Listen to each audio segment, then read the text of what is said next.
simple comme bonjour pour exprimer que quelque chose est facile. Simple comme bonjour.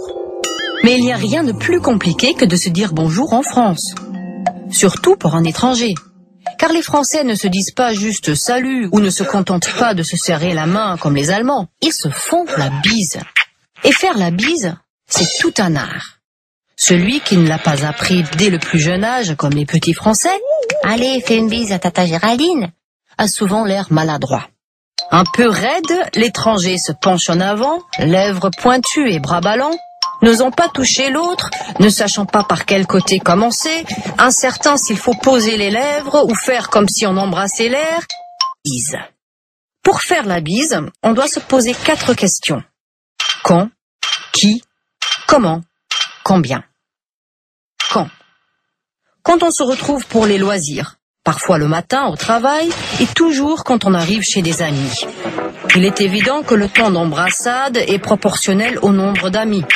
Si vous débarquez dans une soirée où se trouvent déjà 15 personnes, vous avez le temps de mourir de faim avant de passer au... Il faut prendre en compte le lien familial, amical ou professionnel, l'âge et le statut de la personne. Par exemple, on ne fait pas la bise à son supérieur hiérarchique. Ou plutôt, on attend que ce soit lui qui vous la propose. Mais on s'embrasse abondamment entre collègues. Les hommes, ça dépend. Ils s'embrassent parfois quand ils sont amis ou membres de la même famille, mais pas toujours. Entre jeunes, on s'embrasse beaucoup, et les garçons semblent s'y mettre de plus en plus. Combien?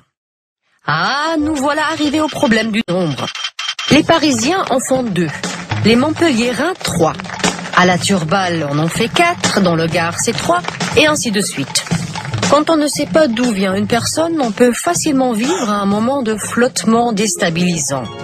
Car il est très désagréable de tenter une 3e bise quand la personne visée se détourne déjà. Ou de s'arrêter après 2 bises quand l'autre meurt d'envie de vous en faire 4. Mais j'ai remarqué que même les Français ne savent pas avec précision combien de bises on fait selon les régions. Rarement avant 4. Bref, tout ça rend la vie compliquée aux étrangers qui ne savent jamais trop comment se comporter.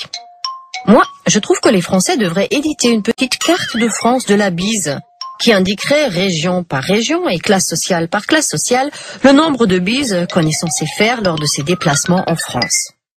À mon avis, ce serait aussi utile aux touristes qu'aux autochtones.